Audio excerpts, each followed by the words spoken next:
What's up, everyone? Welcome to this day in Philly sports history for February 19th, 2024.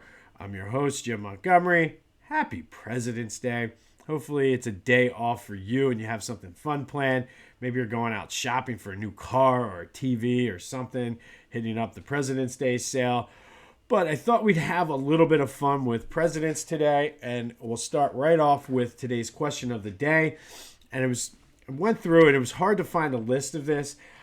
So be sure to let me know if I missed anyone. But who is the best Philly athlete with a presidential last name?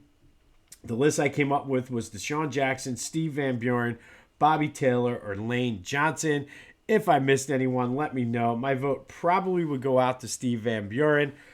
But 267-495-8531 gets you in on the voice and text line. Let me know, who is the best Philadelphia athlete with a presidential last name? 267-495-8531. Call or text what you're thinking.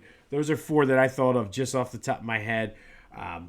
As far as the best, definitely there's a lot of random athletes that have the presidential last name.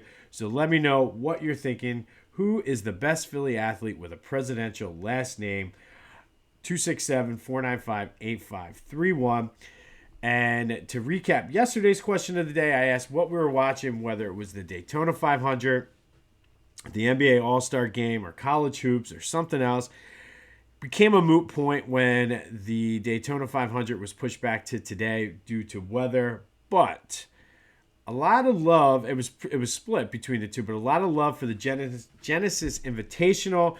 If you watched that, you were treated to Hideki Matsuyama shooting a -9 to take it. Patrick Cantlay kind of fell apart. Willie Z just could not keep up. So that was fun. But as always, thank you for participating in the question of the day. Today's question of the day, what Philly athlete with a presidential last name is the best? 267-495-8531 gets you in. All right. The Philadelphia Sports Hall of Fame ballot is up. If you want to take part, go fill out your ballot. And if your ballot is the closest to whatever the official ballot is, you will win 2 VIP tickets to the ceremony in November. The link is in the description. Philly Hall /fans voice. Let me know what you're thinking. Go there, fill it out. The ballot is ready. Let me know who you're thinking, what you're thinking, who deserves. Is there somebody on the ballot that was left off? But if your ballot comes closest to the official ballot, you will win 2 VIP tickets to the event in November.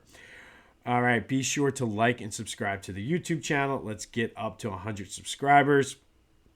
If you're going, and that's at Jimbo_Mont, I'm telling you, that opens up doors, the algorithm, all that other stuff that goes on behind the scenes that helps out the podcast. Be sure to buy some Girl Scouts from Ella. They had a good day selling yesterday up at the Acme. The time is starting to run out on these, so come click the link in the description, buy your Girl Scout cookies from Ella, and help them go on their camping trip. Housekeeping note, I have been mentioning it, but Back to the Future is sort of kind of hanging out here. There will not be consistent Back to the Futures. I'm kind of saving that for special events, whether that be interviews or previews, roundtables, whatever the case may be. Tomorrow, I'll be sitting down with Brian Michael from A League Apart exhibition that looks at the legacy of the Negro Leagues in Philadelphia. Very excited for that. You can check out the information on the exhibit at leagueapart.org prior to the interview, but looking forward to that. And those are the types of things I'm looking to do, because the two podcasts were kind of merging and covering a lot of, there was an overlap of the content. So to keep it fresh for you, I wanted to keep the Back to the Future to be specifically for special things like interviews, roundtables, and things like that. But stay tuned for information on that later this week. All right, speaking of that NBA All-Star game, Tyrese Maxey played 17 minutes in his first All-Star game, had 10 points, 3 assists, 3 rebounds in the East, 211-186 win. Not a bad first start for Tyrese. Hopefully the future is bright and there are more All-Star games to be had. I believe the Sixers return to action tomorrow. Looking to to really just come out on fire and really go on a nice little run here, keep the team afloat until Joe comes back. But nice little rest for them. Tyrese, good showing in his first All-Star game. And again, the future is bright for Tyrese. Some Phillies news. The big news was just Bryce reported, I guess, to camp yesterday. He was talking about the extension. And I think he's being realistic about it. I think he wants to ensure that he's always going to be with the Phillies. He wants to play into his 40s, and his current contract expires when he's 39, which I believe is still 8 years away. So the Phillies certainly are in no hurry to extend him. And he was realistic about it. He said, I get that there are other positions and priorities. He said they wants to get the deal with Zach Wheeler done. And I think maybe not this year, but I think within the next couple of years, they probably will do that for Bryce to make sure he stays here, especially if there is a World Series title somewhere in there. But looks like most of the team is reporting.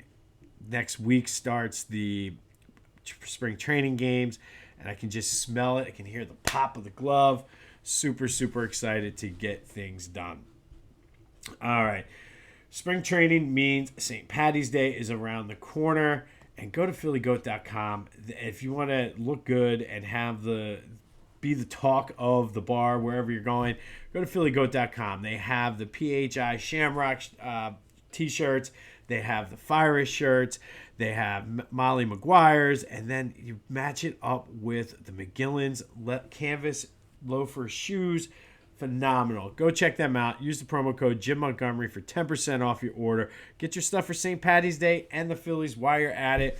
You won't be disappointed. That's phillygoat.com. Use the promo code Jim Montgomery for 10% off of your order. And in a true sign that baseball season is around the corner, second day in a row, there's no Eagles news. And I guess at this point, there's been a lot of talk about possible fits for free agency. There is mock drafts going on, and just talking. The Eagles should be in a good position for the draft this year with the picks they have. But we're getting toward that time when there is no Eagles football, but means the weather is going to turn warmer and baseball is right around the corner. But today, we're going to go back to 2005. And on this day, in 2005, Bernard Hopkins beat Howard Eastman by unanimous decision at the Staples Center out in LA. At age 40, it was his 20th consecutive defense of the middleweight title. He became the first middleweight to ever do it.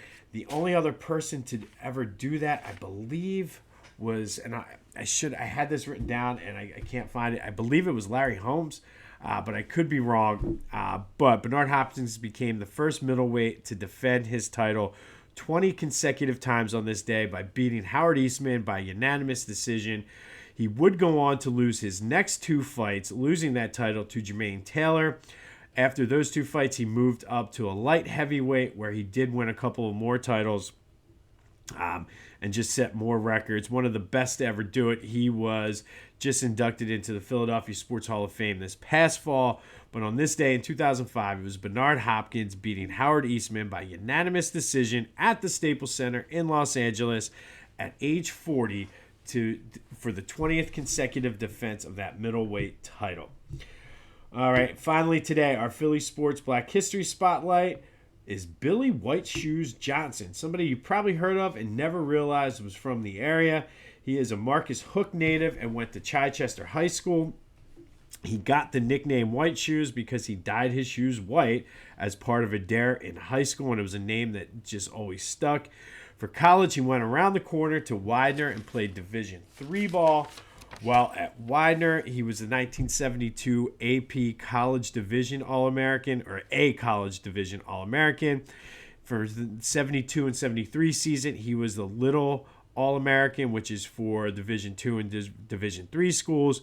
He was drafted in the 15th round by the Houston Oilers in 1975. He was a kick returner to start his career, but he was known for his celebrations, specifically doing the funky chicken in honor of a song from Rufus Thomas. And if you just go look up Billy White Shoes Johnson, and you'll you'll know exactly what the funky chicken is if you're not sure. But that's what he was known for every time he scored a touchdown. Went and played in the CFL for a year in 1981, came back to play with the Falcons, and then finished out his career in 1988 with a season in Washington. Something you probably didn't know, he played 25 games for the Philadelphia Athletics in the American Professional Slow Pitch Softball League, where he hit .349 and 4 home runs. Did not even know that was a thing, and I'm mad that I'm past my prime now and cannot participate and play in that league. He also competed in Masters track and field after football. That is for folks 35 and older. Just a speedy type guy. In the NFL, he was first team All-Pro in 1977, second team All-Pro in 1983, won the NFL Comeback Player of the Year in 1983. He was a 3-time Pro Bowler. He was on the all-decade team in the 70s and 80s for the NFL, one of 29 people to be on the all-decade team for 2 decades.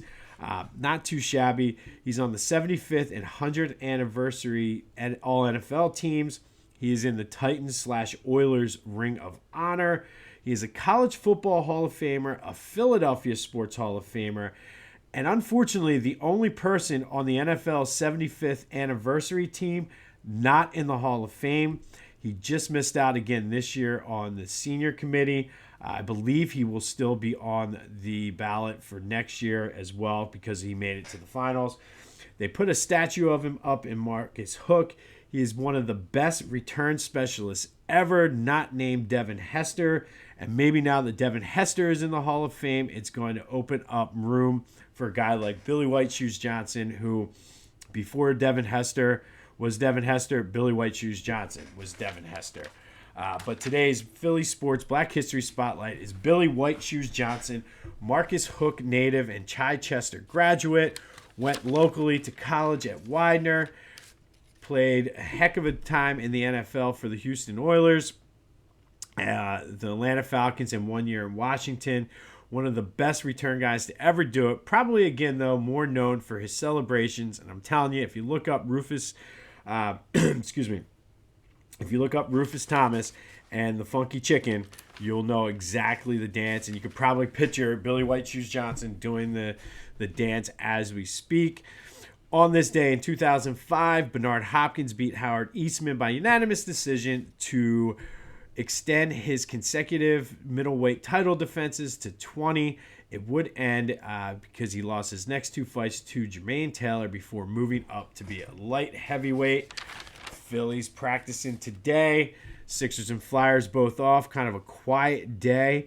Be sure to let me know who is the best Philly athlete with a presidential last name. Go check out the Philadelphia Sports Hall of Fame ballot for this year. Go do that contest. The link is in the description. Try to win your tickets for this year's event. Like and subscribe to the YouTube channel. Buy your Girl Scout cookies from Ella. Check out A League Apart. I'm looking forward to sitting down with Brian tomorrow. And if you're buying a car, good luck. I wish you the best on this President's Day. Go enjoy it. This has been This Day in Philly Sports History. I'm Jim Montgomery. And until next time, I'll see you when I see you.